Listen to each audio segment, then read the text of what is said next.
৩০ বছর বয়সী এক সুন্দরী এবং প্রতিষ্ঠিত মাল্টিন্যাশনাল কোম্পানির উচ্চপদস্থ কর্মকর্তা নীলা, যার রূপ আর ব্যক্তিত্বে যে কেউ মুগ্ধ হতে বাধ্য।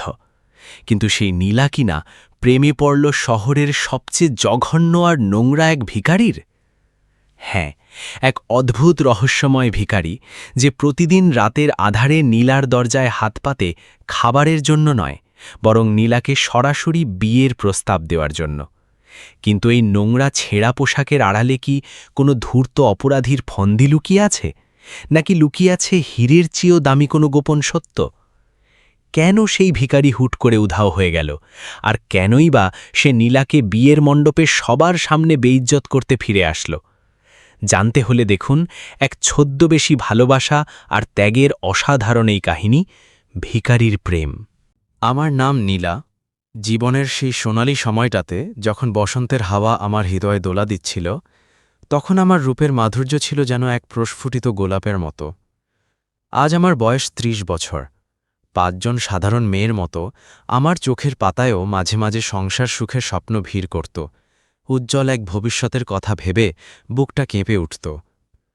কিন্তু নিষ্ঠুর নিয়তির পরিহাসে আমি ছিলাম বড্ড অসহায়, এক অদৃশ্য শিকলে বন্দী।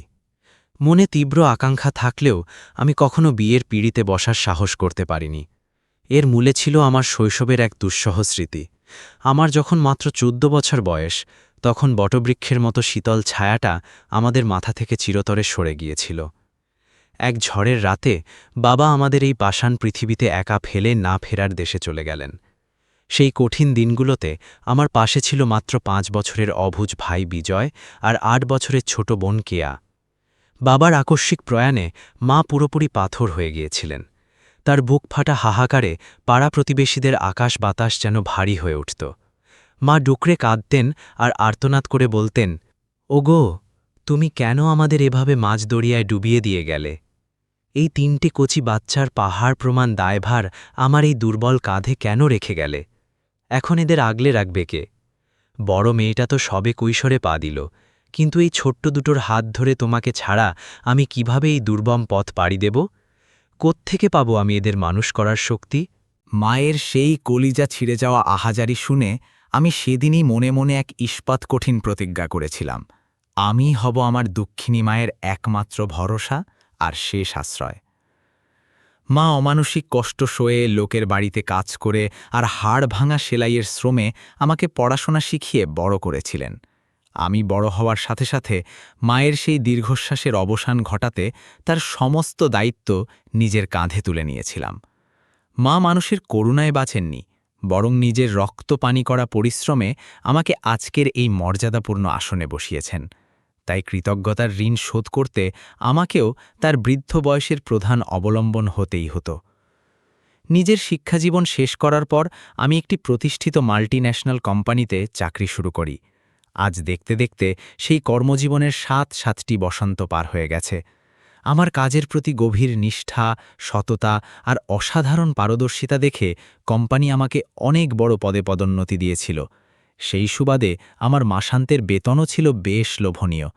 আমি নিজের উপার্জিত টাকা দিয়ে ভাই বিজয় আর বোন কেয়াকে উন্নত শিক্ষায় শিক্ষিত করে তুলছিলাম। মা এখন বার্ধক্যের ভারে কিছুটা নুয়ে পড়েছেন। মহল্লার লোকজন প্রায়ই মাকে খোঁচা দিয়ে বলতো, তোমার মেয়ে তো এখন ডাগর হয়েছে, রূপ যেন উপচে পড়ছে, এবার তার একটা গতি করো, আর কতদিন এই মেয়েকে দিয়ে খাটুনি করিয়ে সংসারের জোয়াল টানাবে? কিন্তু মা তাদের বিনীতভাবে পরিষ্কার জানিয়ে দিতেন যে তার মেয়ে এখন বিয়েতে রাজি নয়। আসলে আমি নিজেই মাকে কড়াভাবে মানা করে রেখেছিলাম। আমি মনে প্রাণে চেয়েছিলাম আমার ভাই আর বোন আগে নিজের পায়ে শক্ত হয়ে দাঁড়াক, তাদের ভবিষ্যৎ যেন প্রদীপের মতো জ্বলে ওঠে, তারপর আমি নিজের কথা ভাবব।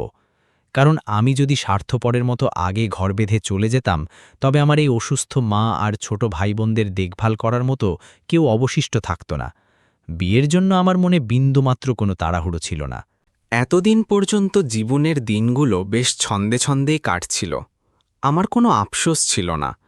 কোনো পুরুষের প্রেমেও আমি কখনো জড়াইনি, কারণ প্রেম করার মতো মানসিক বিলাসিতার ফুরসত আমার ছিলই না। আমি মানুষের মুখে প্রায়ই শুনতাম যে ভালোবাসা মানে প্রিয়জনকে অফুরন্ত সময় আর গভীর মনোযোগ দেওয়া। ওটাই নাকি প্রেমের আসল গয়না, কিন্তু আমার হাতে সেই সময় কোথায়? আমি তো নিজের ব্যক্তিগত যত্ন নেওয়ার সময়টুকুই পেতাম না। সারা দিন অফিসের ফাইলের স্তূপ আর কাজের চাপে আমি দম ফেলার সময় পেতাম না। তবে এই 7 বছরে একটি বৈপ্লবিক পরিবর্তন হয়েছিল। আমি এখন কোম্পানির উচ্চ পদস্থ কর্মকর্তা হওয়ার সুবাদে নিজের খেয়াল খুশি মতো অফিসে যাতায়াত করতে পারতাম। আমার নিরলস পরিশ্রম আর তীক্ষ্ণ মেধা দিয়ে আমি অফিসের প্রতিটি কর্মীর অগাধ আস্থা অর্জন করে নিয়েছিলাম। জীবনের সেই চরম দারিদ্র্য আর হাহাকারের দিনগুলো অনেক বছর আগেই পেছনের অতীতে ফেলে এসেছিলাম। সেই কণ্টকাকীর্ণ পথ মাড়িয়েই আমি আজ এই সচ্ছল আর আভিজাত্যপূর্ণ জীবন উপভোগ করছিলাম, আর ভাইবোনকেও সেই একই রাজকীয় সুখ দিচ্ছিলাম। জীবনটা কঠিন ছিল সত্যি, কিন্তু পরিবারের মুখে হাসি ফোটানো আর মায়ের মনের প্রশান্তির জন্য আমাকে এসব ব্যক্তিগত ত্যাগ হাসি মুখে মেনে নিতে হতো। আমার ছোটবেলার গুটি কয়েক বান্ধবী ছিল, যারা মাঝে মাঝে ছুটির দিনে অর্থাৎ রবিবারে আমার সাথে দেখা করতে আসত। আমার সব বান্ধবীরই নির্দিষ্ট প্রেমিক ছিল, আর তারা তাদের মন প্রাণ দিয়ে ভালোবাসত এবং খুব শিগগিরই তাদের সাথে ঘর বাঁধার স্বপ্ন দেখত। যখন আমি দেখতাম সেই বান্ধবীরা তাদের প্রেমিকের সাথে ফোনে বিভোর হয়ে কথা বলছে, তখন আমার মনে এক অদ্ভুত শিহরণ আর বিষণ্ণ আনন্দ খেলা করত। মনের গহীনে খুব করে চাইত যে ইস, আমাকেও যদি কেউ ঠিক এভাবেই আগলে রাখার মতো থাকত।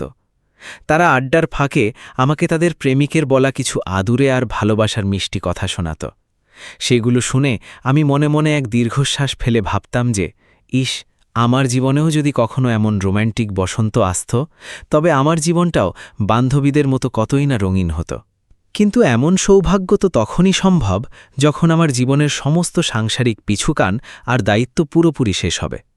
এরপর আমি নিজেকে সান্ত্বনা দিতাম যে আমার সবর করা উচিত এবং নিজের চঞ্চল আবেগের উপর নিয়ন্ত্রণ রাখা দরকার। কোনো না কোনো একদিন বিধাতা নিশ্চয়ই আমার মনের এই আকুতি শুনবেন এবং আমাকেও কোনো যোগ্য আর আদর্শ জীবনসঙ্গী মিলিয়ে দেবেন। কিন্তু পরক্ষণেই আমি নিজেকে রূঢ় প্রশ্ন করতাম যে শেষ পর্যন্ত এমন খুশির দিন আমার জীবনে কবে আসবে? আমার বয়স এখন 29 ছাড়িয়ে 30-এর দিকে যাচ্ছে, আর 2-3 বছর এভাবেই কেটে গেলে তো আমার বিয়ের উপযুক্ত বয়সটাই চিরতরে ফুরিয়ে যাবে।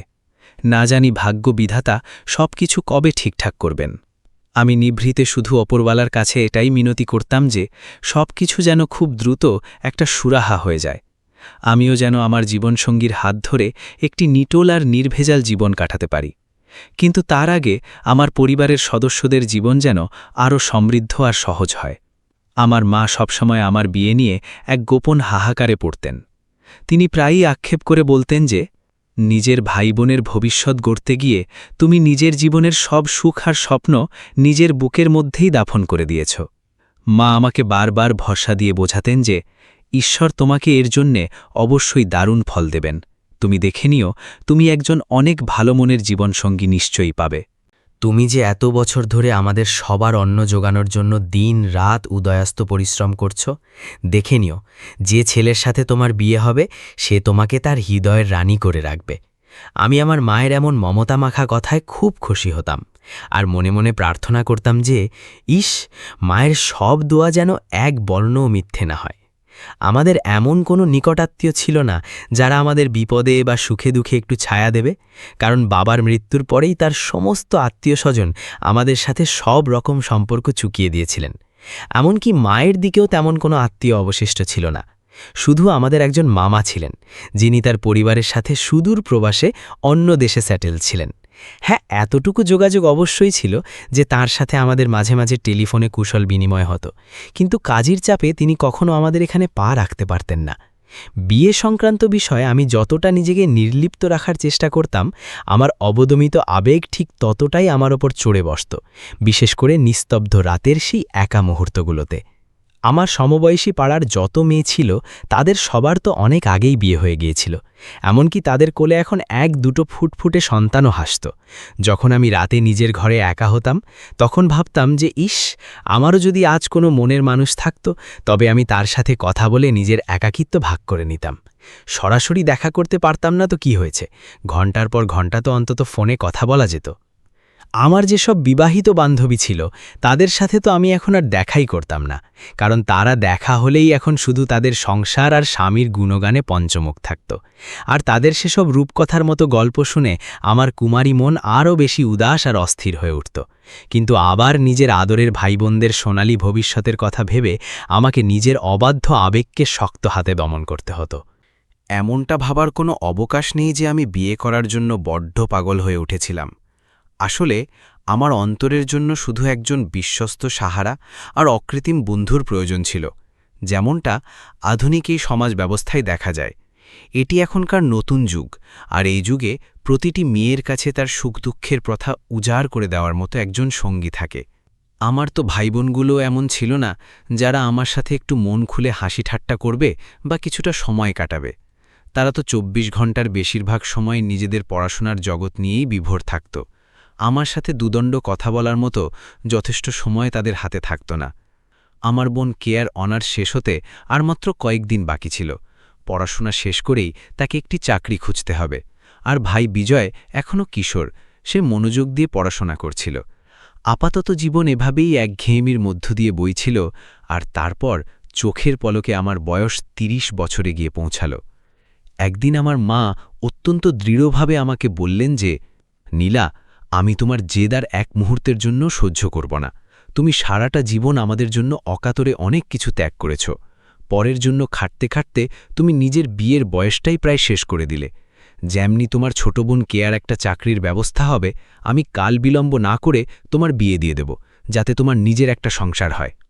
আমি মাকে মৃদুস্বরে প্রতিবাদ করে বলেছিলাম যে, মা, শুধু বোনের চাকরি হলেই তো সব দায়িত্ব শেষ হয়ে যাবে না। আগে ভাই বিজয়েরও একটা সুরাহা হোক, ও একটা চাকরিতে ঢুকুক, তারপর আমি নিশ্চিন্তে বিয়ে করে নেব।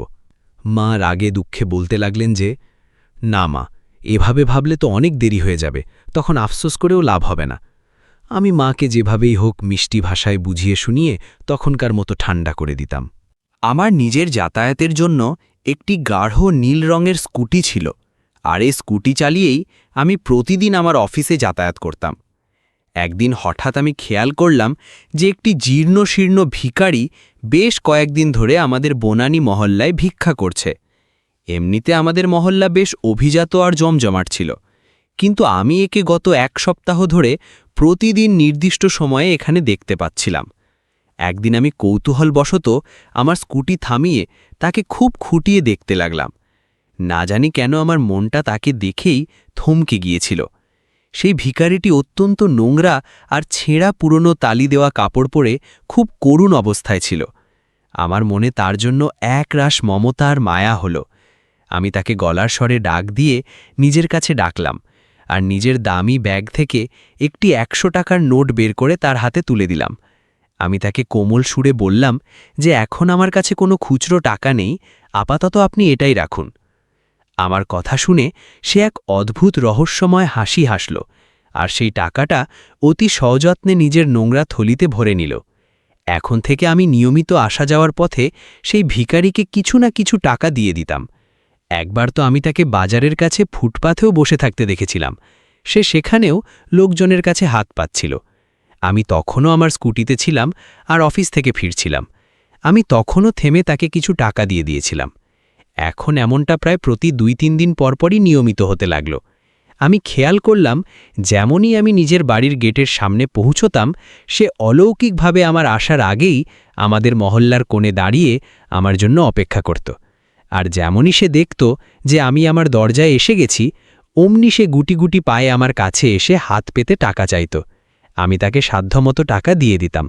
কিন্তু একটা বিষয় ছিল খুব বিটকেলে আর রহস্যময়। সে আমার কাছ থেকে টাকা নেওয়ার পর না জানি কতক্ষণ ধরে এক পলকে আমার চোখের দিকে তাকিয়ে থাকত। আমি তার সেই তীক্ষ্ণ দৃষ্টি এড়িয়ে দ্রুত ঘরের ভেতর ঢুকে যেতাম, আর তার পরের দিনও সে ঠিক একই আচরণ করত। আমি তার এই অস্বাভাবিক দৃষ্টিতে মনে মনে খুব বিরক্ত আর কিছুটা আতঙ্কিত হয়ে গিয়েছিলাম। বুঝতে পারছিলাম না যে সে আমাকে এত অসহায় আর করুণ নজরে কেন দিনরাত লক্ষ্য করে। আমি মনে মনে ভাবলাম যে হয়তো মানুষটা খুব ক্ষুধার্ত থাকে, আমার উচিত তাকে মাঝে মাঝে কিছু খাবার দেওয়া। তাই একদিন রাতের বেলা নিজের আহার শেষ করার পর যখন আমি জানালার পর্দা সরিয়ে নিচের দিকে তাকালাম, তখন দেখলাম সে অন্ধকার গুলিতে আমার বাড়ির আশেপাশেই পায়চারি করছে। আমি তাকে একটু জোর গলায় ডাক দিয়ে আমার কলিং বেলের কাছে আসতে বললাম। আমি রান্নাঘর থেকে খাবার সুন্দর করে প্যাক করে তাকে দেওয়ার জন্য প্রধান দরজার কাছে চলে গেলাম। আমি যেমনই তাকে খাবারের প্যাকেটটি হাতে দিলাম, আমি আবারও বিস্ময়ে থমকে গেলাম, কারণ সে বড় অদ্ভুত আর মোহগ্রস্ত নজরে সরাসরি আমার মুখের দিকে তাকিয়েই ছিল। বেশ কয়েক মিনিট কেটে গেল, কিন্তু তার দৃষ্টি আমার মুখমণ্ডল থেকে এক চুলও নড়ছিল না। সে যেভাবে আমার হাত থেকে খাবার নেওয়ার জন্য নিজের শীর্ণ হাত বাড়িয়েছিল, তার হাতও ঠিক সেইভাবেই স্থির হয়েছিল। আমি একটু রুক্ষ স্বরে তাকে বললাম যে, কি হয়েছে আপনার? এভাবে আমার দিকে নির্লজ্জের মতো কেন চেয়ে আছেন? খাবারটা ধরুন আর এখান থেকে বিদায় হন। হঠাৎ আমার গলার স্বর শুনে সে যেন এক গভীর ঘোর থেকে বাস্তবে ফিরল, আর সে যেমনই খাবারটা গ্রহণ করল, অমনি সে পেছন ফিরে দ্রুত চলে যেতে লাগল। আমি তখন খটখট করে দরজা বন্ধ করছিলাম, যখন দেখলাম সে একটু দূরে গিয়ে আবারও ঘুরে ফিরে তৃষ্ণার্তের মতো আমাকে দেখতে শুরু করেছিল। আমার মনে হলো যে এই ভিখারিটি নির্ঘাত পাগল হয়ে গেছে। এটা ভেবে আমি দ্রুত দরজা আটকে নিজের ঘরে চলে আসলাম। আমি ক্রমাগত লক্ষ্য করছিলাম যে সেই ভিখারিটি এখন বেশিরভাগ সময় আমাদেরই মহল্লায় আমাকে কোথাও না কোথাও নজরে পড়ত। তাই আমি একদিন সাহস সঞ্চয় করে তার সাথে সরাসরি কথা বললাম, আর তাকে পরিষ্কার বলে দিলাম যে শুনুন, আপনি প্রতিদিন রাতের আহার আমাদের বাড়ি থেকেই নিয়ে যাবেন। মনে হচ্ছে আপনার অভাব একটু বেশিই প্রকট। তো সে কৃতজ্ঞতার স্বরে বলতে লাগল যে আমার এই শহরে আপন বলতে কেউ নেই, যদি আপনি আমাকে একবেলা অন্ন দেন তবে আপনার অনেক পুণ্য হবে। আমি বললাম, আচ্ছা ঠিক আছে, আপনি প্রতিদিন রাতের বেলা ঠিক সময় খাবার নেওয়ার জন্য গেটের কাছে চলে আসবেন। তারপর থেকে সে রাতের একদম নির্দিষ্ট সময় খাবার নেওয়ার জন্য আসতে শুরু করল। আমার মাকেও আমি এই বিষয়ে আগেভাগেই জানিয়ে দিয়েছিলাম যে মা, একটি ভিখারি আছে, আমি তাকে কথা দিয়েছি যে সে রাতের বেলা আমাদের বাড়ি থেকে খাবার নিয়ে যাবে, আপনি সেই সময় তার জন্য খাবার প্যাক করে রাখবেন। মা সানন্দে বলতে লাগলেন যে চলো মা, এটা তো খুব ভালো একটা কাজ হলো। কোনো ক্ষুধার্ত মানুষকে একমুঠো অন্ন দেওয়া পরম ধর্মের কাজ। তুমি এই কাজটা করে খুব মহৎ হৃদয়ের পরিচয় দিয়েছ। একদিন রাতে কলিং বেলের শব্দ হলো, আর আমি জানালার ফাঁক দিয়ে উকি মেরে দেখলাম তো সেই চেনা ভিখারিটিই দাঁড়িয়েছিল।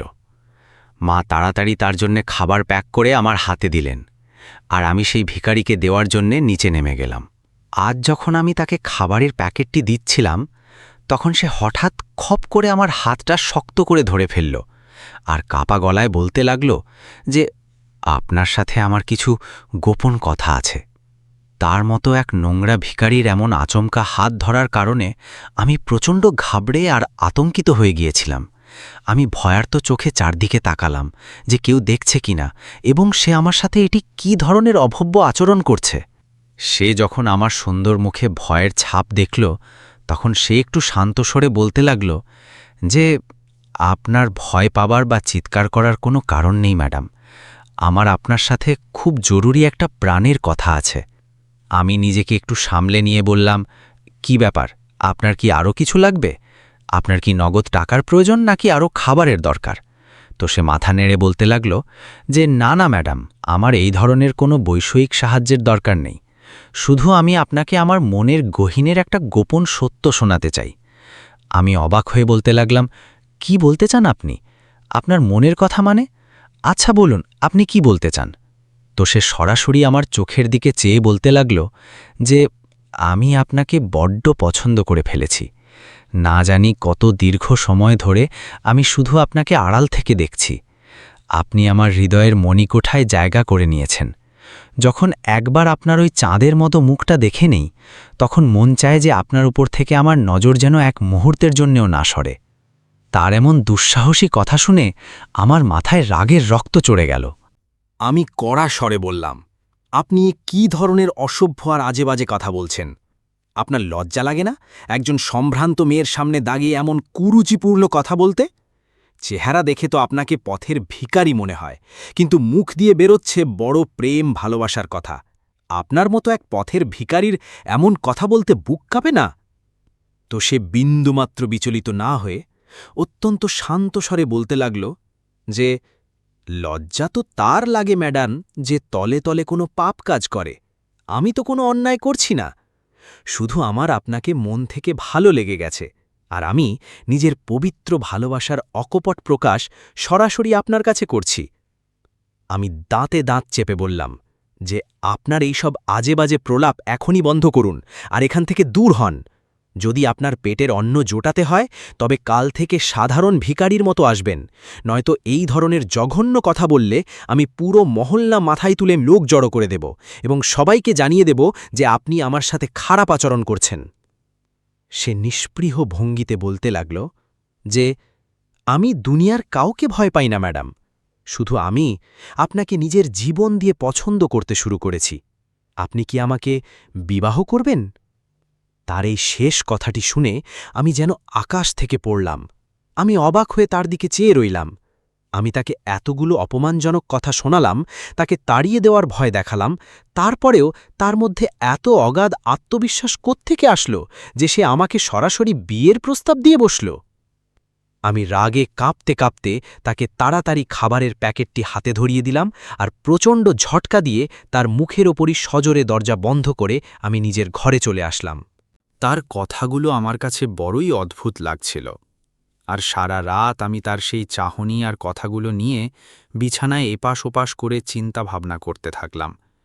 আমি মনে মনে খুব বিচলিত বোধ করছিলাম। পরের দিন যখন আমি অফিসে গেলাম তখন আমার ঘনিষ্ঠ বান্ধবী ঋতু আমার গম্ভীর মুখ আর দুশ্চিন্তার কারণ জানতে চাইল। আমি তখন সেই ভিখারির সব কথা বিস্তারিতভাবে তাকে খুলে বললাম। তো আমার বান্ধবী ঋতু হাসতে হাসতে বলতে লাগল যে আমি তোকে বলছি নীলা, সেই ভিখারি তোকে বিয়ের প্রস্তাব কেন দিয়ে গিয়েছে। আমি উৎসুক হয়ে বললাম, কেন কেন সে এমন অদ্ভুত কাজ করল? তো ঋতু বিজ্ঞের মতো বলতে লাগল যে তুই একজন উচ্চশিক্ষিত সুন্দরী আর সচ্ছল মেয়ে, তুই প্রতি মাসে অনেক টাকা ইনকাম করিস।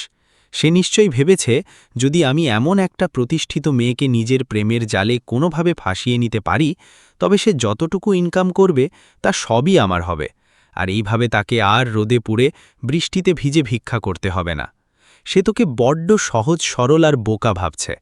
আমি সায় দিয়ে বললাম, তুই একদম ঠিকই বলেছিস। ভাবলে অবাক লাগে সেই নোংরা ভিখারিকে বোকা বানানোর জন্য শেষ পর্যন্ত আমিই পাত্রী হিসেবে জুটেছিলাম। তার কি মনে হয় যে এক পথের ভিখারির সাথে আমি ঘর বাঁধার জন্য লাফিয়ে রাজি হয়ে যাব? তুই যদি দেখতিস ঋতু, সে কি জঘন্য নোংরা অবস্থায় থাকে। আমি তো দূরের কথা, কোনো সাধারণ মেয়েও তাকে ফিরে তাকাবে না। ঋতু আমাকে পরামর্শ দিয়ে বলতে লাগল যে এরপর থেকে সে যদি এসে তোকে আবার এইসব ফালতু কথা বলে তবে তাকে কড়া সুরে হুমকি দিয়ে দিবি যে তুই পুলিশে তার নামে রিপোর্ট করবি। দেখবি পুলিশ আর জেলের ভয়ে সে নিজে থেকেই উধাও হয়ে যাবে। আমি সম্মতি জানিয়ে বললাম, তুই ঠিকই বলেছিস, আমি পরের বার এমনই করব। বান্ধবীর যুক্তিটা আমার কাছে খুব সঙ্গত মনে হলো, আর এখন আমি স্পষ্ট বুঝতে পারলাম যে সেই ভিখারিটি আমাকে কেন এইসব কথা বলেছিল। সে হয়তো এইভাবেই মহল্লার অনেক মেয়েকে কথায় ভুলিয়ে ফাঁদে ফেলে ফায়দা লুটতে চায়, কিন্তু আমি তার মতো ধূর্তের পাল্লায় পড়ার মতো মেয়ে নই। পরের দিন সন্ধ্যার পর যখন সেই ভিখারি যথারীতি আসলো আর আমি তাকে রাতের খাবার দিতে গেটের কাছে গেলাম, তো সে আবারও নির্লজ্জের মতো আমার কাছে সেই একই কথা উচ্চারণ করল। এইবার আমি আর ধৈর্য রাখতে পারলাম না। আমি প্রচণ্ড চড়া গলায় তাকে ধমক দিয়ে বললাম যে, শুনুন, আপনি একজন অসহায় ভিখারি, তাই আমি আপনার প্রতি করুণা করে ছেড়ে দিচ্ছি।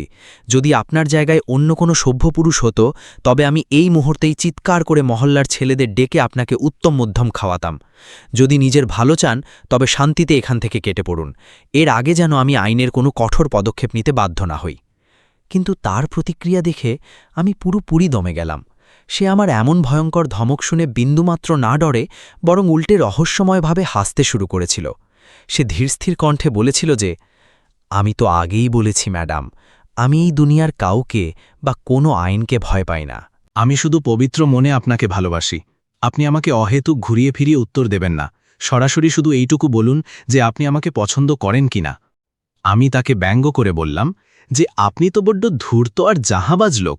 আমি আপনার আসল রূপ আর মতলব সম্পর্কে সব জেনে গিয়েছি। যখন আমি তাকে এই কথাটি বললাম তো হঠাৎ তার সেই রহস্যময় হাসিমাখা মুখের ভাব চোখের পলকে গম্ভীর হয়ে গেল, আর সে একটু গম্ভীর স্বরেই বলতে লাগল যে, আচ্ছা, তো আপনি এটাই ভেবেছেন আমার সম্পর্কে? ঠিক আছে, তবে আপনি আপনার ওই আভিজাত্যের খাবার আর আপনার দেওয়া তুচ্ছ ভিক্ষার টাকা নিজের কাছেই সযত্নে রাখুন। যদি আপনি আমাকে এতই নীচ আর লোভী মনে করেন তবে আমার আপনার দেওয়া অন্ন গ্রহণের বিন্দুমাত্র প্রয়োজন নেই। এই কথাগুলো বলেই সে এক মুহূর্ত দেরি না করে দরজার সামনে থেকে উল্টো দিকে ঘুরে হনহন করে চলে গেল, আর আমি এক অদ্ভুত শূন্যতা আর স্তব্ধতা নিয়ে সেখানেই মূর্তির মতো দাঁড়িয়ে থাকলাম। আমি অপলক দৃষ্টিতে তার চলে যাওয়া পথের দিকে তাকিয়ে রইলাম। আজ সে জেদ করে খাবারটা পর্যন্ত নিল না। আমি মনে মনে একটু অবাক হয়ে ভাবলাম যে এটি তো খুব আত্মসম্মানবোধ সম্পন্ন লোক। আমার সামান্য অপমানে সে রাতের খাবার না নিয়েই চলে গেল।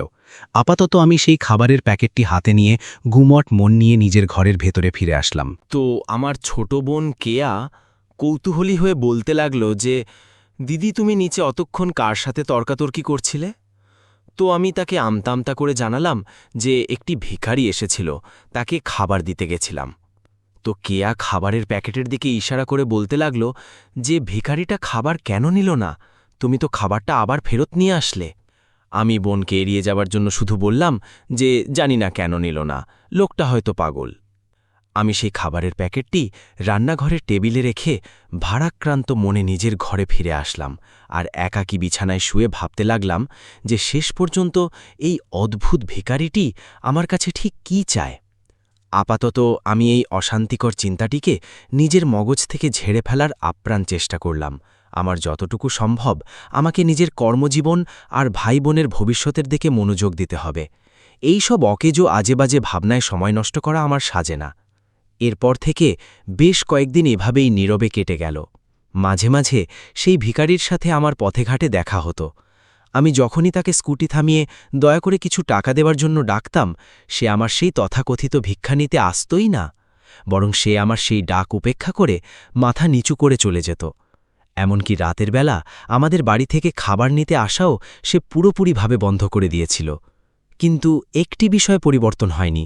সে আমাকে মহল্লার যেখানেই দেখত, যদি আমি তার নজরে পড়তাম তবে সে এক অদ্ভুত নেশাগ্রস্ত চোখে আমার দিকে তাকিয়ে থাকত। না জানি তার এমন অদ্ভুত আর রহস্যময় আচরণের গূঢ় অর্থ কী ছিল। দেখতে দেখতে কয়েক মাস এভাবেই কেটে গেল। আমি তাকে মাঝে মাঝে মহল্লার মোড়ে বা বাজারের কোনায় দেখতাম। এক দুবার তো আমি তাকে অবাক হয়ে আমার অফিসের ভবনের আশেপাশেও ঘুরঘুর করতে দেখেছি, কিন্তু প্রতিবারই সে একদম একা থাকত এবং কোনো বিশেষ উপদ্রব করত না। হয়তো সেই হতভাগ্য বেচারার এই বিশাল দুনিয়ায় আপন বলতে আর কেউ ছিল না। শুধু সে সুযোগ পেলেই আমাকে এক নজরে এক দৃষ্টিতে দেখতে থাকত। আশ্চর্যের বিষয় হল, ধীরে ধীরে আমার মনে তার জন্য রাগের বদলে এক গভীর মায়া আর করুণা হতে লাগল। আমি নিজের মনেই নিজেকে প্রশ্ন করতাম, সে কি সত্যি আমাকে ভালোবেসে ফেলেছিল? কারণ এখন তো অনেক দীর্ঘ সময় পার হয়ে গিয়েছে, আর এই সময়ের মধ্যে সে আমার সাথে আর কোনোবার কথা বলার বা কাছে আসার বিন্দুমাত্র চেষ্টাও করেনি। আমার বারবার ডাক দেওয়ার পরেও সে আমার থেকে যোজন যোজন দূরে দূরে থাকত। যদিও সে সুযোগ পেলেই আমাকে দূর থেকে চাতক পাখির মতো নির্নিমেষ দৃষ্টিতে দেখতে থাকত, কিন্তু এখন সে আর আমার গায়ের কাছে আসার মতো দুঃসাহস দেখাত না, না আমার দেওয়া ভিক্ষা নেওয়ার জন্য আর না আমার সাথে অনর্থক কথা বলার জন্য। একদিন বর্ষার এক নির্জন বিকেলে আমি নিজের বিছানায় শুয়ে গভীর চিন্তায় ডুবেছিলাম, আর বারবার সেই রহস্যময় ভিখারিটির কথা ভাবছিলাম। আমি নিজের মনেই নিজেকে যুক্তি সাজাচ্ছিলাম যে এই মানুষটি কি সত্যি আমাকে ভালোবেসে ফেলেছে। যদি তার মনে আমার প্রতি সত্যিকারের প্রেম না থাকত, তবে সে আমাকে এমন অসহায় আর তৃষ্ণার্ত দৃষ্টিতে দেখত না, যেভাবে সে আগে আমাকে দেখত। আর সে যদি সত্যি আমাকে কোনোভাবে ধোঁকা দিয়ে বোকা বানানোর হীন চেষ্টা করত, তবে সে তো আমার একবার বকাঝকা করার পর দমে না গিয়ে আবার তো আমার পেছনে আঠার মতো লেগে থাকতে পারত। অথচ সে তো অভিমান করে আমার সাথে সব রকম সম্পর্কই চুকিয়ে দিল। কিন্তু তারপরও তার গভীর চোখে আমি নিজের জন্য এক অব্যক্ত ভালোবাসা এখনও স্পষ্ট দেখতে পাই। অনেক ভেবেচিন্তে আমি মনের এক কোণে একটি গোপন সিদ্ধান্ত নিয়েছিলাম, যা হয়তো সামাজিক দৃষ্টিকোণ থেকে আমার জন্য চরম ভুল তো অবশ্যই ছিল, কিন্তু আমার আর কী বা করার ছিল। আমার ভেতরে তার জন্য এক অবর্ণনীয় মায়া কাজ করতে শুরু করেছিল, আর হয়তো অবচেতন মনে আমি নিজেও তার ওই নিষ্পাপ দৃষ্টির ওপর নিজের মন হারিয়ে ফেলেছিলাম। আমার মতো প্রতিষ্ঠিত মেয়ের জন্য এমন ভবঘুরের কথা চিন্তা করা মোটেও শোভন ছিল না, কারণ তার আর আমার সামাজিক অবস্থানের মধ্যে আসমান জমিন তফাৎ ছিল। আমি ছিলাম একজন উচ্চশিক্ষিত, সুন্দরী আর সচ্ছল মধ্যবিত্ত পরিবারের মেয়ে, যে মাসে বেশ মোটা অঙ্কের টাকা উপার্জন করতাম। সেখানে সে কি ছিল? সে তো একজন অতি সাধারণ দেখতে তালি দেওয়া নোংরা পুরনো কাপড় পরা এক জঘন্য পথের ভিখারি ছিল, যে না জানি কোথায় রাত কাটায়, কোথায় অস্বাস্থ্যকর পরিবেশে ঘুমায়, আর না জানি প্রতিদিন কত মানুষের দুয়ারে দুয়ারে ধরনা দিয়ে ২-৪ পয়সা ভিক্ষা নিয়ে সে নিজের কোনো মতে দিন যাপন করছে। কয়েকবার তো আমার বিবেক আমাকে বাধা দিয়ে বলতে লাগল যে আমার তার মতো তুচ্ছ মানুষের দিকে বিন্দুমাত্র মনোযোগ দেওয়া এখনই পুরোপুরি বন্ধ করে দেওয়া উচিত। কিন্তু পরক্ষণেই যখন আমি উপলব্ধি করলাম যে এই পৃথিবীতে সেই একমাত্র মানুষ যে এখন পর্যন্ত আমাকে বিন্দুমাত্র ভয় না পেয়ে নির্ভয় দেখার সাহস রাখে এবং নিজের ওই মায়াবী দৃষ্টির মায়াজালে আমাকে বন্দী করে ফেলেছে, আমি নিজের মনেই এক কাল্পনিক পরিকল্পনা সাজালাম যে যদি সে সত্যিই আমার কোনো সুযোগ বা স্বার্থ নিতে না চায়, তবে আমি তাকে বিয়ে করে নেব এবং আমি তাকে নিজের জমানো টাকা দিয়ে কোনো ছোটোখাটো ব্যবসা বা দোকান করিয়ে দেব, আর নিজেও নিজের চাকরিটা ছাড়ব না। এইভাবে আমাদের জীবনটা বেশ স্বাচ্ছন্দ্যে কেটে যাবে। আমার বিলাসিতার বা অগাধ টাকার কোনো বিশেষ লোভ ছিল না। আমার তৃষিত হৃদয়ের জন্য তো শুধু অকৃত্রিম ভালোবাসা আর একজনের বিশেষ মনোযোগের প্রয়োজন ছিল। সে যদি আমাকে সারা জীবন এভাবেই ভালোবাসা দেয় আর আমার প্রতি যত্নশীল হয়, তবে আমার জন্য সেটাই অনেক বড় পাওয়া হবে।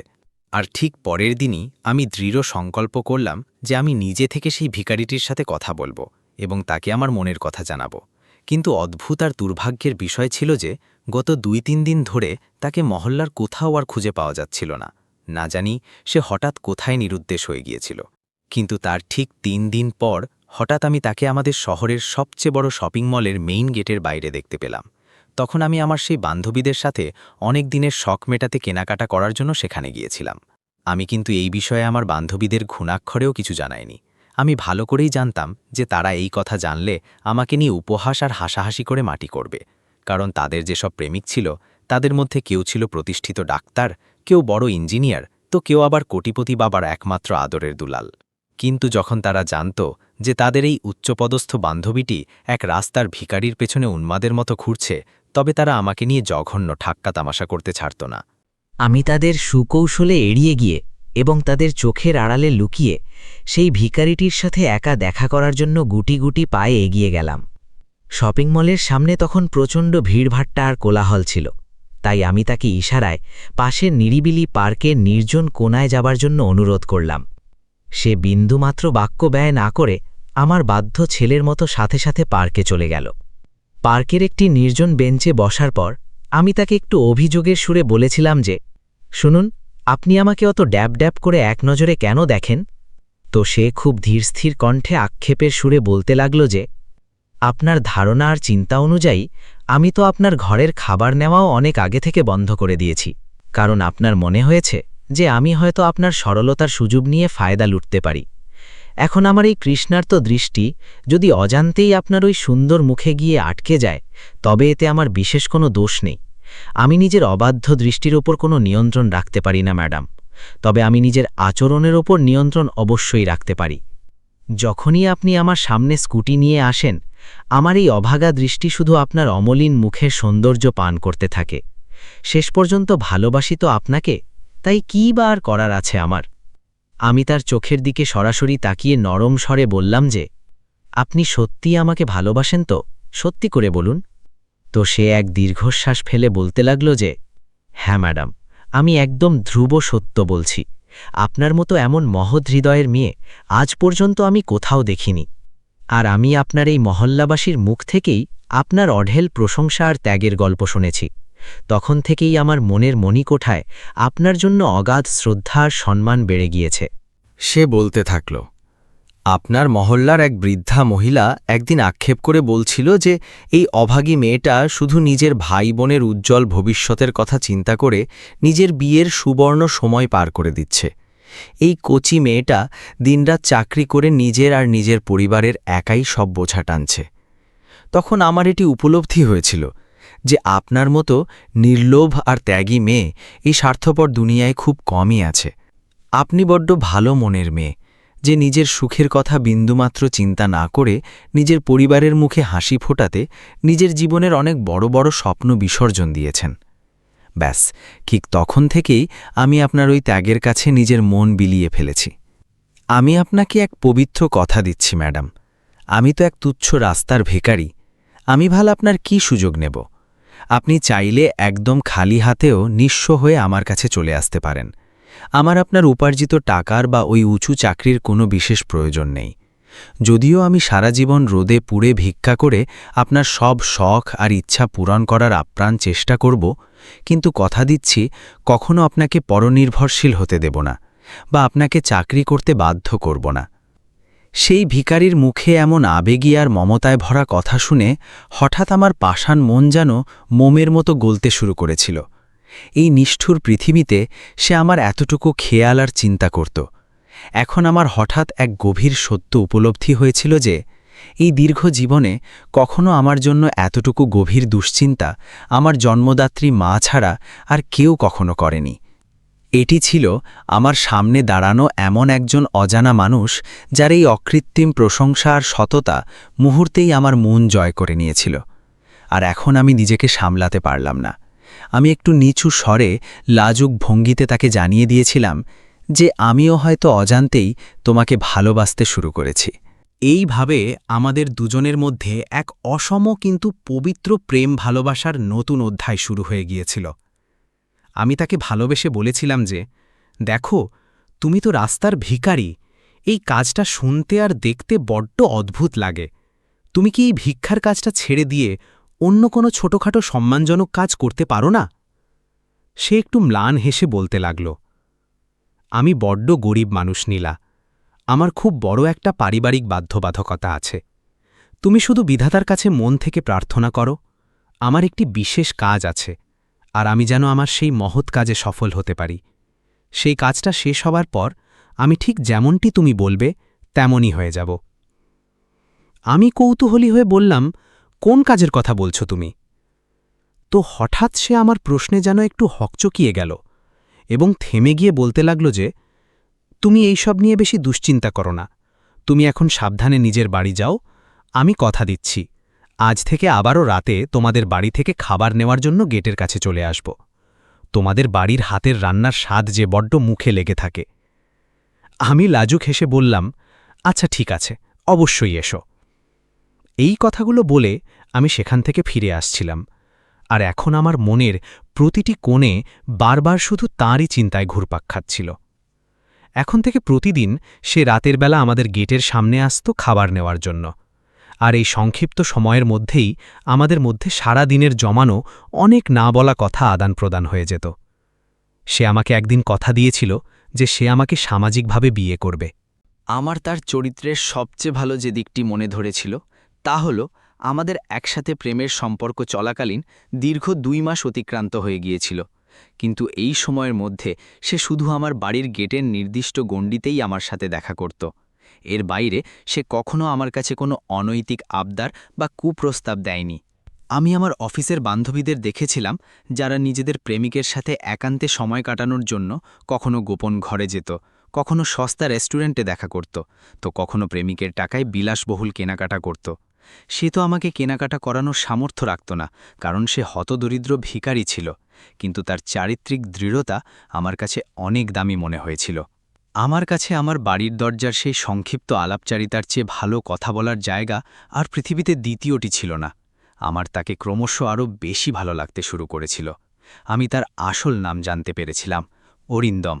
লোকে বলে না, যার ওপর মন মজে যায় সে ভিখারি হলেও আপনার কাছে পৃথিবীর সেরা রাজা হয়ে যায়, আর আমার হৃদয়ের সিংহাসনে এখন অরিন্দম কোনো সম্রাটের চেয়ে বিন্দু মাত্র কম ছিল না। আমি একদিন অরিন্দমকে বলেছিলাম যে আমার ছোট ভাই বিজয় আর বোন কেয়ার যেমনই একটা গতি হয়ে যাবে বা চাকরি হয়ে যাবে, আমি কাল বিলম্ব না করে তোমাকে বিয়ে করে নেব। অরিন্দমের এই দীর্ঘ প্রতীক্ষায় বিন্দুমাত্র কোনো সমস্যা ছিল না। অরিন্দম আমাকে অভয় দিয়ে বলেছিল যে এই সময়ের ফাঁকে আমিও নিজের জন্য একটা ছোট মাথাগোজার ঠাই বা বাড়ি কিনে নেব। যেমনই আমার নিজের এক টুকরো জমি বা ঘর হয়ে যাবে, আমি তোমাকে সম্মানের সাথে এখান থেকে নিয়ে যাব। অরিন্দম সব সময় বলতো, নীলা, যেমনটি তুমি চাইবে ঠিক তেমনই হবে, তুমি দুনিয়ার অন্য কারোর আজেবাজে কথার বিন্দুমাত্র চিন্তা করো না। এইভাবে দীর্ঘ কয়েক মাস পরম শান্তিতে কেটে গেল, আর আমাদের দুজনের এই অদ্ভুত ভালোবাসার গভীর গোপন কথা বাইরের কেউ জানত না। আমি মনে মনে এক সুদূর প্রসারী পরিকল্পনা করে নিয়েছিলাম যে যেমনই আমার 2 ভাইবোন চাকরিতে প্রবেশ করবে, আমি নিজের উপার্জিত টাকা বাড়িতে দেওয়া বন্ধ করে দিয়ে সেই সব টাকা অরিন্দমকে তুলে দেব, যাতে সে নিজের একটা ব্যবসা দাঁড় করাতে পারে। ভিখারি সেজে ভিক্ষা করার ওই অপমানজনক কাজটা যেন তাকে আর করতে না হয়, কারণ কোনো সাধারণ রাস্তার ভিখারির সাথে তো আমার মা কখনো আমার বিয়ে দিতে রাজি হবেন না। আমি তো অরিন্দমের ভালোবাসার অতল গহীনে ডুবে যাচ্ছিলাম, আর তার জন্য পুরোপুরি উন্মাদের মতো পাগল হয়ে গিয়েছিলাম। আমি নিজের জীবনে চরম সুখী ছিলাম, কারণ আমার জন্য রাত জেগে চিন্তা করার মতো আমি এমন একজন খাঁটি মানুষ খুঁজে পেয়েছিলাম। কিন্তু হয়তো ভাগ্য দেবতা আড়ালে হাসছিলেন, কারণ কিছুদিন পরই আমার এই সোনার হরিণ খুশিতে কার যেন কুনজর লেগে গিয়েছিল। অরিন্দম হঠাৎ করেই একদিন না বলে না জানি কোথায় গায়েব হয়ে গেল।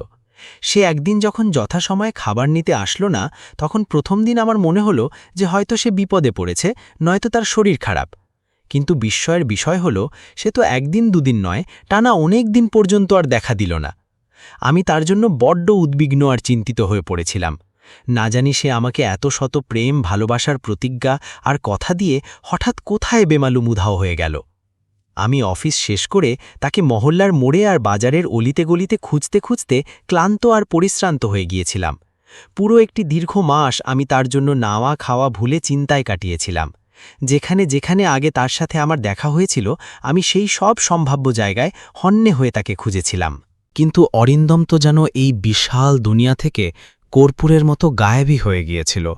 তার কোনো নাম নিশানাও আমি আর কোথাও পাচ্ছিলাম না। আমি নির্জন রাতে তার কথা ভেবে বালিশ ভিজিয়ে অনেক কাঁদতাম, আর মনের ভেতর এক অব্যক্ত যন্ত্রণায় ছটফট করতাম। আমি ঘুণাক্ষরেও জানতাম না যে সে আমাকে এভাবে মাঝ রাস্তায় একা ফেলে অসহায় অবস্থায় ছেড়ে যেতে পারে। অনেক দিন পর্যন্ত আমি নিজেকেই সান্ত্বনা দিয়ে এটাই ভাবতে থাকলাম যে হতে পারে তার পরিবারে কোনো চরম জরুরি অবস্থা সৃষ্টি হয়েছে। কিন্তু সেই জরুরি অবস্থা তো কয়েকদিনের হতে পারে, তার তো নিখোঁজ হওয়ার পর অনেকটা সময় অতিক্রান্ত হয়ে গেল। দুর্ভাগ্যের বিষয় হল, আমার কাছে তার না ছিল কোনো স্থায়ী ঠিকানা, আর না ছিল কোনো ব্যক্তিগত কন্ট্যাক্ট নম্বর। এমনকি এমন কোনো সাধারণ পরিচিত মানুষও ছিল না যার মাধ্যমে আমি অরিন্দমের কোনো খবর বা তথ্য বের করতে পারতাম। আমি অরিন্দমের এই হঠাৎ উধাও হয়ে যাওয়ার কারণে মানসিকভাবে খুব ভেঙে পড়েছিলাম, আর সারাক্ষণ শুধু পাথরের মতো চুপচাপ থাকতাম। আমি কখনো ভাবতে পারিনি যে সে আমাকে এভাবে মাঝপথে একাকী ফেলে দিয়ে অসহায়ত্বের গভীরে ঠেলে দেবে। আমার নিজের সুন্দর জীবনে এখন আর কিছুই ভালো লাগছিল না। ঠিক এই দুঃসময়েই আমার ছোট বোন কেয়া একদিন হাসি মুখে বাসায় ফিরে এক মহা সুখবর শোনাল যে তার একটি খুব ভালো কোম্পানিতে চাকরি হয়ে গেছে। সাধারণ সময়ে এই কথায় আমার অনেক খুশি হওয়ার কথা ছিল, কিন্তু না জানি কেন আমার ভারাক্রান্ত মন বিন্দুমাত্র আন্দোলিত হল না। এভাবেই বিষণ্ণ মনে আরও অনেক মাস কেটে গেল। আমার তৃষ্ট চোখে এখনও সারাক্ষণ শুধু অরিন্দমের ছায়া খুঁজে বেড়াতাম, কিন্তু সে আর ফিরে আসল না। এবং এখন আমার মনেও এক গভীর তিক্ততা আর অবিশ্বাস দানা বাঁধতে শুরু করেছিল যে সে হয়তো আমাকে ধোঁকা দিয়ে বা বেইমানি করে পালিয়ে চলে গেছে। সে হয়তো আমার কাছে শুধু প্রেম ভালোবাসার মেকি অভিনয় করেছিল। কিন্তু পরক্ষণেই আমার বিচার বুদ্ধি আমাকে আবার বাধা দিয়ে ভাবাতো যে সে তো আমার সাথে কখনো কোনো অন্যায় আচরণ বা শারীরিক লাঞ্ছনা করেনি। ধোঁকা তো তাকেই বলা যায় যখন কোনো ধূর্ত ছেলে কোনো সরল মেয়ের অসহায়ত্বের বা শরীরের জঘন্য সুযোগ নেয়। সেই অভাগা বেচারা তো কখনো আমার সাথে নির্জনে একান্তে বসার বা কথা বলারও সাহস করেনি। সে সবসময় আমার গেটের সামনে সতর্কভাবে দাঁড়িয়ে আমার সাথে প্রয়োজনীয় কথা বলতো, আর কোনো পথচারী যাতায়াত করলেই সে লজ্জায় আর সম্মানে চুপ হয়ে যেত, যাতে আমার পবিত্র চরিত্রের ওপর মহল্লার কোনো নীচ মানুষ আঙুল তুলতে না পারে। তো তাহলে সেই আদর্শ মানুষটি কোথায় নিরুদ্দেশ হয়ে গিয়েছিল? এই জ্বলন্ত প্রশ্ন আমি নিজেকে ছাড়া আর কাউকেই করতে পারছিলাম না, কারণ অরিন্দমের গোপন কথা আমি কাউকে ঘুণাক্ষরেও বলিনি। এইভাবে অরিন্দমের জন্য পথ চেয়ে অপেক্ষা করতে করতে আমার জীবনের পুরো ৮টি মাস নিঃশব্দে কেটে গেল, আর এখন আমার শ্রান্ত চোখ তাকে খোঁজা পুরোপুরি ছেড়ে দিয়েছিল। কিন্তু অদ্ভুত ব্যাপার হল, আমার মন থেকে তার স্মৃতি এক মুহূর্তের জন্য মুছে যাচ্ছিল না। আমি শুধু একান্তে নিজের ঘরে একা বসে চোখের জল ফেলতাম, আর দিন দিন চিন্তায় রোগা আর ফ্যাকাশে হয়ে যাচ্ছিলাম। অফিসের সহকর্মী আর পরিবারের সবাই আমার কাছে আমার এই আকস্মিক রোগা আর খিটখিটে হওয়ার কারণ বারবার জিজ্ঞাসা করত। এখন আমি তাদের ঠিক কী উত্তর দিতাম যে আমার মনে কি মরণব্যাধি প্রেমের রোগ বাসা বেঁধেছে? ঠিক তখনই এক নতুন আর প্রকট দুশ্চিন্তা আমার মা আমাকে ধরিয়ে দিলেন। তিনি একদিন আমার হাত ধরে আবেগতাড়িত হয়ে বললেন যে, নীলা, তোমার ছোট বোন কেয়ার তো এখন চাকরি হয়ে গেছে, আর যেমনটা আমি তোমাকে অনেক বছর আগেই কথা দিয়েছিলাম, আমি কেয়ার চাকরি হবার পর আর এক মুহূর্ত দেরি না করে তোমার বিয়ের ব্যবস্থা করব। আমি মায়ের এমন সিদ্ধান্ত শুনে বজ্রাহতের মতো অবাক হয়ে গিয়েছিলাম, আর আমি তাকে জোরালোভাবে মানা করেছিলাম যে, মা, এখন আমি কোনোভাবেই বিয়ে করতে চাই না। আমি তো আপনাকে অনেকবার বলেছি যে যখন আমার ভাই বিজয়েরও একটা ভালো চাকরি জুটে যাবে, তারপর আমি নিজে থেকেই বিয়ের পিঁড়িতে বসব। মা ক্ষোভের সাথে বলতে লাগলেন যে, না মা, তোমার কথা শুনলে এমনটা কখনো হবে না। দেখতে দেখতে তোমার বিয়ের উপযুক্ত বয়সটাই পার হয়ে যাবে, তখন কোনো ভালো বংশের ঘর থেকে তোমার জন্য সম্বন্ধ আসাও চিরতরে বন্ধ হয়ে যাবে। আমি মাকে ঝাঁটালো গলায় বললাম যে, কোনো সমস্যা নেই মা, আমি সারা জীবন এভাবেই একা কুমারী কাটিয়ে দেব। মা কপাল চাপড়ে বলতে লাগলেন যে, ছি মা, তুমি একই ধরনের অলক্ষণে কথা বলছ, এমনটা বলতে নেই। তুমি কি সত্যি সত্যি সারা জীবন আমাদের এই অভাবের সংসারের নামেই বিলে করে দেবে? যে মেয়েটা সবার চিন্তা করে নিজের জীবন উৎসর্গ করল, সে কি শেষ বয়সে এভাবে একা খালি হাতে পড়ে থাকবে? না, মা হয়ে আমি বেঁচে থাকতে এমনটা কখনো হতে দেব না। আমার মা এবার নিজের মাতৃত্বের দোহাই দিয়ে আর কঠোর জোর জবরদস্তির সাথে আমার বিয়ে ঠিক করার চূড়ান্ত সিদ্ধান্ত নিয়েছিলেন। কিন্তু আমার অবাধ্য মন ভেতর থেকে অন্য কারোর সাথে বিবাহবন্ধনে আবদ্ধ হওয়ার জন্য বিন্দুমাত্র প্রস্তুত ছিল না। এখন আমি আমার বৃদ্ধা মাকে কিভাবে বোঝাতাম যে আমি আজও সেই নিরুদ্দেশ হওয়া অরিন্দমের ফেরার পথ চেয়ে থাকি? একদিন মা খুব প্রফুল্ল মনে ঘরে আসলেন আর বলতে লাগলেন যে, আগামী রবিবারে তুমি খুব সুন্দর করে তৈরি হয়ে থেকো। ওই দিন নিজের বান্ধবীদের সাথে বাইরে কোথাও ঘুরতে যেও না। তোমাকে দেখার জন্য এক পাত্রপক্ষ সপরিবারে আমাদের বাড়িতে আসছে। মায়ের অটল সিদ্ধান্ত শুনে আমি তাকে আবারও অনুনয় করে মানা করেছিলাম যে আমি এখন বিয়ে করতে চাই না। আমি বলেছিলাম, মা, আপনি আমার মনের অবস্থা বুঝেন না কেন? মা শাসনের সুরে বলেছিলেন যে, তুমি একদম নিশ্চুপ থাকো নীলা, যেমনটি আমি আদেশ দিচ্ছি ঠিক তেমনই হবে। যদি তুমি এর ওপর আর একটি বাড়তি কথা বলার চেষ্টা করো, তবে ফল ভালো হবে না। এখন আমি তোমার একটি বাহানাও আর সহ্য করব না। আর তারপর পরিস্থিতির চাপে বাধ্য হয়ে আমাকে মায়ের আদেশের কাছে নিজের মাথা নত করতে হয়েছিল। আর দেখতে দেখতে সেই কাঙ্ক্ষিত রবিবারও এসে উপস্থিত হয়েছিল। আমার মা আমাকে বারবার অনুরোধ করেছিলেন যেন আমি খুব সুন্দর করে সাজগোজ করি, কিন্তু আমার মন ছিল বিষণ্ণতায় ঘেরা, তাই আমি বিন্দুমাত্র কোনো রূপচর্চা বা সাজগোজ করিনি। যেমন সাদামাটা জীর্ণরূপে আমি সচরাচর ঘরে থাকতাম, তেমনি অবিন্যস্ত বেশে আমি পাত্রপক্ষের সামনে গিয়ে বসলাম। আমি মাথা নিচু করে বসেছিলাম যখন পাত্রের মা আমাকে খুঁটিয়ে খুঁটিয়ে নানা ধরনের ব্যক্তিগত প্রশ্ন করছিলেন। এই দীর্ঘ সময়ে আমার দৃষ্টি শুধু মাটির দিকে নিবদ্ধ ছিল, আর আমার মনের প্রতিটি স্পন্দনে বারবার শুধু সেই নিখোঁজ অরিন্দমের কথাই বাজছিল। আজ যেন অরিন্দমের স্মৃতি আমাকে আরও বেশি করে আষ্টেপৃষ্টে আঁকড়ে ধরেছিল। পাত্রের মা আমাকে যে অপ্রাসঙ্গিক প্রশ্নই করছিলেন, আমি শুধু যন্ত্রের মতো নিজের ঘাড় নেড়ে হ্যাঁ অথবা নাতে দায়সারা উত্তর দিয়ে দিচ্ছিলাম। আমার গলার ভেতর যেন দলা পাকিয়েছিল, মুখ দিয়ে কোনো স্পষ্ট শব্দ বেরোচ্ছিল না। মন চাইছিল যে আমি সবার সামনে ফুপিয়ে ফুপিয়ে ডুকরে কেঁদে উঠি। আমি নিজেকে ধিক্কার দিচ্ছিলাম যে আমার অরিন্দমের মতো এক ভবঘুরেকে ভালোবাসাই হয়তো জীবনের সবচেয়ে বড় ভুল ছিল। এখন আমি হাড়ে হাড়ে টের পাচ্ছিলাম যে সত্যিকারের ভালোবাসা করা কোনো সহজ কাজ নয়। এতে সামান্য আনন্দের সাথে সাথে চোখের অঝোর ধারা আর বুক ফাটা যন্ত্রণাও বোনাস হিসাবে পাওয়া যায়। আমার দুচোখ থেকে যেমনই জল গড়িয়ে পড়ার উপক্রম হতো, আমি খুব সাবধানে আঁচল দিয়ে সেগুলো মুছে নিচ্ছিলাম। পাত্রপক্ষের সাথে কথা চলার মাত্র কিছুক্ষণ সময় অকৃতান্ত হয়েছিল যে হঠাৎ আমাদের প্রধান দরজা দিয়ে কেউ একজন প্রচণ্ড ধমক দিয়ে আমাদের ড্রয়িং রুমের ভেতরে প্রবেশ করল। এই অচেনা মানুষটি কে ছিল?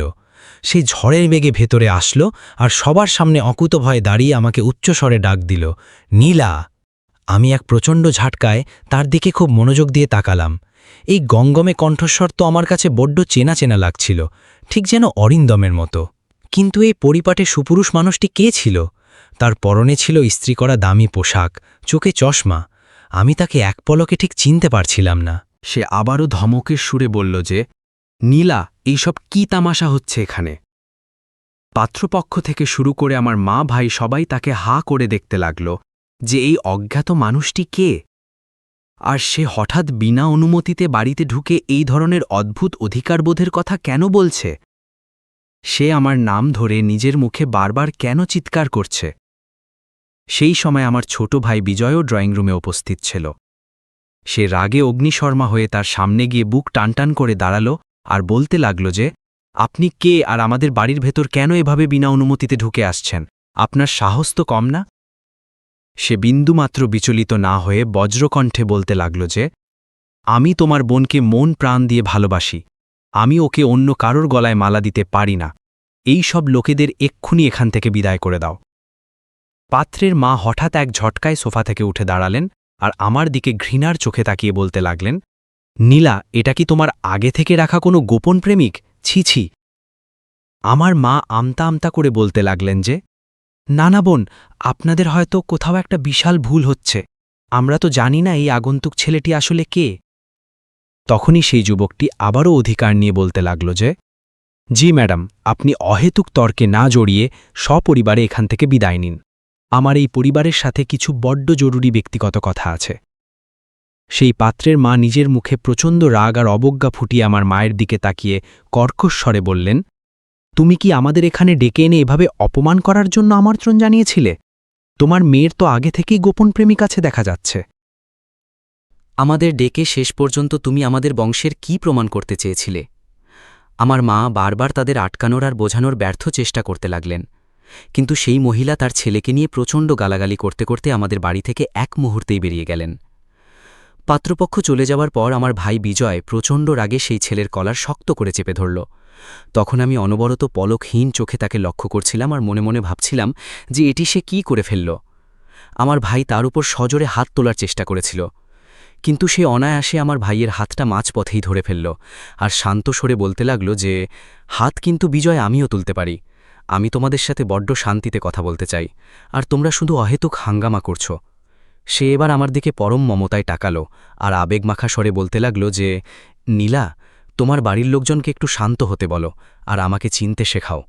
আমিই তোমাদের সেই তথাকথিত ভিখারি অরিন্দম।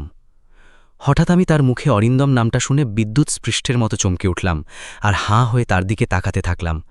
হ্যাঁ, এটি তো সত্যি অরিন্দমই ছিল, কারণ এর গলার স্বর একদম আমার সেই প্রিয় অরিন্দমের মতোই গম্ভীর ও মোহময় ছিল। আমি তোতলাতে বললাম, তুমি তুমি কি সেই অরিন্দম? সে ম্লান হেসে বলল, হ্যাঁ নীলা, আমি অরিন্দমই। এই বলে আমি তাকে আপাদমস্তক খুঁটিয়ে লিখতে লাগলাম, তো অরিন্দম একটু লজ্জিত হয়ে বলতে লাগল, নীলা, তোমার আমাকে এইভাবে অচেনা মানুষের মতো দেখার বিন্দুমাত্র প্রয়োজন নেই। আমি তোমাকে আমার জীবনের সব গোপন সত্য আজ খুলে বলছি। অরিন্দম বলতে থাকল, আসলে নীলা, আমি কোনো ভিখারি নই। আমি এই শহরের একজন উচ্চপদস্থ পুলিশ অফিসার।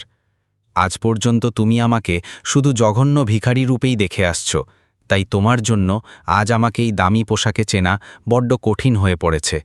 আমি অভিমানের সুরে অরিন্দমকে বললাম, তুমি একজন আস্ত ধোঁকাবাজ মানুষ অরিন্দম। তুমি তো আমাকে মাঝপথে এভাবে একা অসহায় ফেলে রেখে চিরতরে চলে গিয়েছিলে। আমি কত রাত, কত দীর্ঘ সময় ধরে তোমার জন্য পথ চেয়ে অপেক্ষা করেছি তা তুমি জানো? তুমি এখন পুলিশ অফিসার হলে তো আমার কি করার আছে? তুমি এখনও হয়তো কোনো নতুন মিথ্যে গল্প ভাবছ।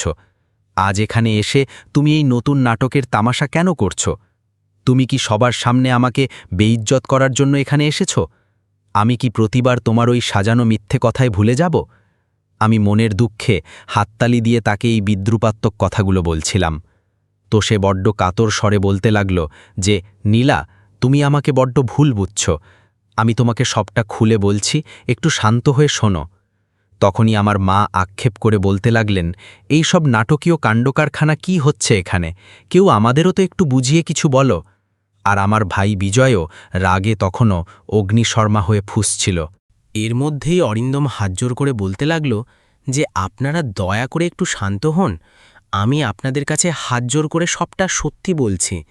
সে বুক টান করে জানালো যে আমি আসলেই একজন পুলিশ অফিসার। আমাদের কাছে উপরমহল থেকে গোপন খবর ছিল যে এই শহরে ইদানিং বাচ্চা চুরি আর পাচার করার অনেকগুলো ভয়ঙ্কর ঘটনা সামনে আসছে। তাই আমাকে আর আমার টিমকে সেই অপরাধী চক্রকে ধরার কঠিন দায়িত্ব দেওয়া হয়েছিল। আমি আর আমার কয়েকজন সহযোগী ছদ্মবেশে তাদের খোঁজ করছিলাম। আমি বুঝতে পেরেছিলাম যে তাদের ধরতে হলে ভিখারি সেজেই শহরের অলিগলিতে খুঁজতে হবে, কারণ অপরাধীরাও মূলত ভিখারি সেজেই মানুষের বাড়িতে ভিক্ষা করার অছিলায় যেত আর সুযোগ বুঝে তাদের কোল থেকে বাচ্চাদের বাহানায় চুরি করে চম্পট দিত। আমাদের এমন পুরো এক কুখ্যাত পাচারকারী দলকে হাতে নাতে ধরতে হতো। অরিন্দম বলে চলল, দীর্ঘ সময় ধরে আমার এই শহরে সেই চক্রটিকে ধরতে বড্ড সমস্যা হয়েছিল, কারণ তারা ছিল অসম্ভব চালাক আর ধুরন্ধর লোক। কিন্তু গত ৮ মাস আগে আমি আর আমার বাহিনী সফলভাবে সেই অপরাধী চক্রটিকে পুরোপুরি ধরে ফেলেছিলাম। শেষ পর্যন্ত পুরো কুখ্যাত দলটি আমাদের হাতে ধরা পড়েছিল এবং সব বাচ্চাকে উদ্ধার করা সম্ভব হয়েছিল। কিন্তু ট্র্যাজেডি হল, সেই অভিযানের শেষ মুহূর্তে অপরাধীরা মুড়িয়া হয়ে আমাদের উপর অতর্কিত হামলা করে দিয়েছিল। তাদের বন্দুক থেকে বেরোনো একটা বিষাক্ত গুলি সরাসরি আমার ডান পায়ে এসে লেগেছিল, যার মারাত্মক ক্ষতের কারণে আমি দীর্ঘ কয়েক মাস ঠিকমতো হাঁটতেও পারছিলাম না, এমনকি উঠে দাঁড়ানোর ক্ষমতাও আমার ছিল না। আমাকে জরুরি ভিত্তিতে গোপন পুলিশ হাসপাতালে ভর্তি করা হয়েছিল। আমার শারীরিক অবস্থা এমন সংকটাপন্ন ছিল যে আমি নিজে থেকে উঠে বসার শক্তিটুকু হারিয়েছিলাম। আপনাদের যদি আমার কথায় এখনও বিন্দুমাত্র কোনো সন্দেহ থেকে থাকে, তবে আমি আপনাদের নিজের পায়ের সেই জঘন্য ক্ষতচিহ্ন দেখিয়ে দিচ্ছি। অরিন্দম তার প্যান্টের নিচটা একটু তুলে তার পায়ে লাগা সেই বুলেটের গভীর ক্ষতচিহ্ন আমাদের সবাইকে দেখাল। আর তারপর সে আর্দ্র কণ্ঠে বলতে লাগল যে আমার ওই জখম থেকে পুরোপুরি সুস্থ হতে বড্ড বেশি সময় লেগে গিয়েছিল। আমি হাসপাতালের বিছানায় শুয়ে ২৪ ঘণ্টা শুধু নীলার সাথে কোনোভাবে যোগাযোগ করতে চেয়েছিলাম, কিন্তু দুর্ভাগ্যের বিষয় হল আমার কাছে নীলার কোনো ব্যক্তিগত কন্ট্যাক্ট নম্বর বা মোবাইল ফোন ছিল না। অরিন্দম এবার আমার চোখের দিকে সরাসরি তাকিয়ে বড্ড অসহায়ভাবে বলল যে, নীলা, আমাকে নিজের উদার মন দিয়ে ক্ষমা করে দিও। আমি তোমাকে সেই সময় নিজের আসল পরিচয় অর্থাৎ পুলিশ অফিসার হওয়ার কথা বিন্দুমাত্র জানাতে পারিনি, কারণ যদি ভুল করেও কারো কানে বা অপরাধীদের কাছেই গোপন খবর পৌঁছে যেত যে আমি আসলে কোনো ভিখারি নই বরং ছদ্মবেশী পুলিশ, তবে হয়তো আমার জন্য সেই কুখ্যাত পাচারকারী চক্রটিকে ধরা অসম্ভব হয়ে যেত এবং আমার জীবনও ঝুঁকির মুখে পড়ত। এই জন্যই আমি নিজের আসল পরিচয় চরম বিপদের মুখেও সবার থেকে আড়াল করে রেখেছিলাম। অরিন্দম আক্ষেপের সুরে বলল, আর পরিস্থিতির চাপে তোমার সাথেও আমি অনেকগুলো মিথ্যে কথা বলতে বাধ্য হয়েছিলাম। কিন্তু নীলা, ঈশ্বরকে সাক্ষী রেখে বলছি, এটা ধ্রুব সত্য যে আমি তোমাকে আমার প্রাণের চেয়েও বেশি ভালোবাসি। আমি যখনই হাসপাতাল থেকে ছাড়পত্র পেয়ে পুরোপুরি সুস্থ হলাম, তখনই আমি নিজের আসল মর্যাদাপূর্ণ রূপে তোমার সামনে এসে হাজির হতে চেয়েছিলাম। আজ আমি যখন তোমার সাথে দেখা করার জন্য অধীর আগ্রহে তোমাদের বাড়ির গলিতে আসছিলাম, তখন আমি তোমাদের বাড়ির গেটের সামনে একটা অপরিচিত বড় গাড়ি আর অনেক মানুষের আনাগোনা দাঁড়িয়ে থাকতে দেখলাম। আমি মনে মনে প্রমাদ গুনলাম যে না জানি এই গাড়ি তোমাদের দরজায় কেন আজ এমন অস্বাভাবিকভাবে দাঁড়িয়ে আছে। তাই আমি কৌতূহলবশত আশেপাশের কয়েকজন মহল্লাবাসীর কাছে আড়ালে থেকে জিজ্ঞাসা করলাম, তো তারা জানালো যে আজ তোমাকে কোনো এক পাত্রপক্ষ সপরিবারে দেখতে আসছে এবং আজই হয়তো তোমার বিয়ে পাকা হয়ে যাবে। এই নিদারুণ সংবাদ শুনে আমি আর এক মুহূর্তের জন্য নিজেকে সামলাতে পারলাম না, আর আমি উন্মাদের মতো সাথে সাথেই ভেতরে চলে আসলাম এবং সেই পাত্রপক্ষের সামনেই এই অনাকাঙ্ক্ষিত ঘটনাগুলো ঘটে গেল। দয়া করে আমাকে নিজের অযোগ্য মনে করে ক্ষমা করে দিন আপনারা সবাই। আমি ভালো করেই জানি যে আমার এই হঠাৎ আগমনের কারণে আপনাদের অনেক সামাজিক অপমান সইতে হয়েছে, কিন্তু আমার আর কীই বা করার ছিল। আমি নীলাকে মন প্রাণ দিয়ে বড্ড ভালোবাসি। যখন আমি জানতে পারলাম যে আজ তাকে অন্য কেউ নিজের করে নিতে আসছে, তখন আমি নিজের রাগ আর অধিকারবোধ বিন্দুমাত্র নিয়ন্ত্রণ করতে পারিনি। আমি আপনাদের কথা দিচ্ছি এবং ভরসা দিচ্ছি যে আমি একজন সৎ ও আদর্শ মানুষ, আর আপনাদের মেয়েকে সারা জীবন চোখের মণির মতো আগলে আর অনেক সুখে রাখব। অরিন্দমের দীর্ঘ কথাগুলো শেষ হল। আমার দু চোখে তখন আনন্দের নোনা জল উপচে পড়ছিল। আমি আবেগে বড্ড বেশি আপ্লুত হয়ে পড়েছিলাম, তাই মুখ দিয়ে কোনো স্পষ্ট শব্দ বের করতে পারছিলাম না। ঠিক তখনই আমার মা একটু শান্ত হয়ে আমার দিকে নিবিড়ভাবে তাকালেন আর স্নেহমাখা স্বরে বলতে লাগলেন, নীলা, এই ছেলেটি যা কিছু বলছে তা কি সত্যি? আমি নিজের মায়ের দিকে তাকালাম আর শুধু ঘাড় নেড়ে অস্ত্রভেজা চোখে সম্মতি জানালাম। তখন মা অরিন্দমের দিকে তাকিয়ে গম্ভীরভাবে বলতে লাগলেন, বাবা অরিন্দম, তুমি কি সত্যিই আমার এই অভাগী মেয়েকে সারা জীবন এভাবেই ভালোবেসে যাবে? তো সে বড্ড বিনয়ের সাথে বলতে লাগল যে, জি মা, অবশ্যই। যদি আপনাদের মনে আমার সততা নিয়ে এখনও বিন্দুমাত্র কোনো সন্দেহ থেকে থাকে, তবে আমি কালই আমার বাবা মাকে সাথে করে আপনাদের বাড়িতে নিয়ে আসছি, এবং আপনারা চাইলে আমার সব তথ্য লোকমারফত পুলিশ থানা থেকেও সরাসরি যাচাই করে নিতে পারেন। আমি আমার পুলিশ স্টেশনের একজন দায়িত্বশীল বড় কর্মকর্তা।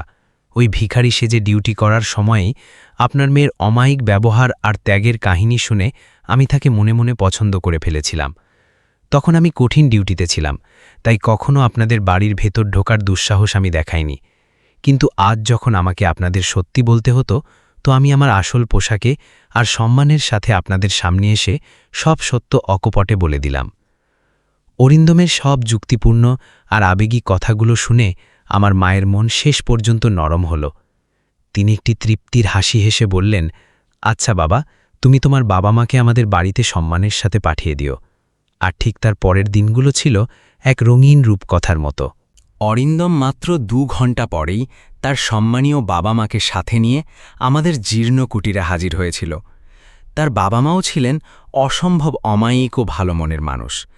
তারা বড্ড খুশি মনে আমার মতো মধ্যবিত্ত ঘরের মেয়ের হাত তার গুণী ছেলের জন্য চেয়ে নিলেন।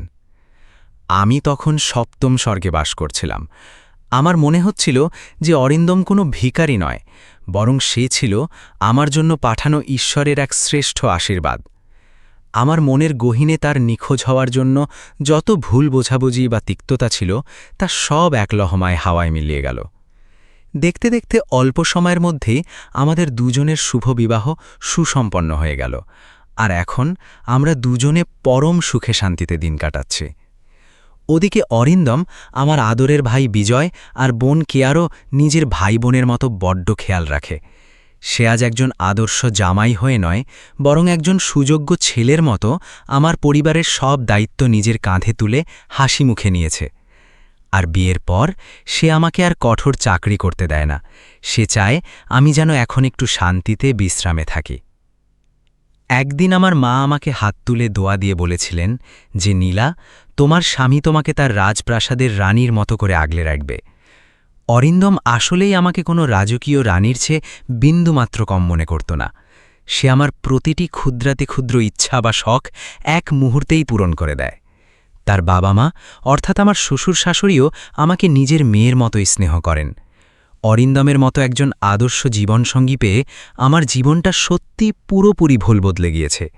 যে অসহায় মা আর ভাই বোনের দায়িত্ব একসময় শুধু আমার একার জীর্ণ কাঁধে বোঝা হয়েছিল, আজ অরিন্দম একজন সুপুত্র হয়ে সেই বিশাল দায়িত্ব অত্যন্ত আনন্দের সাথে পালন করছে। আজ আমি আমার স্বামীর সাথে পৃথিবীর সবচেয়ে সুখী নারী। আমি শুধু আপনাদের কাছে আমার এই কাহিনী থেকে এটাই বলতে চাই যে কারো সম্পর্কে মনে কোনো ভুল ধারণা আনার আগে সামনে থাকা মানুষটির পরিস্থিতি সম্পর্কে একটু ভেবে নেওয়া উচিত, কারণ ছেঁড়া পোশাকের নিচেও কখনো কখনো হীরের চেয়েও দামি একটা মন লুকিয়ে থাকতে পারে।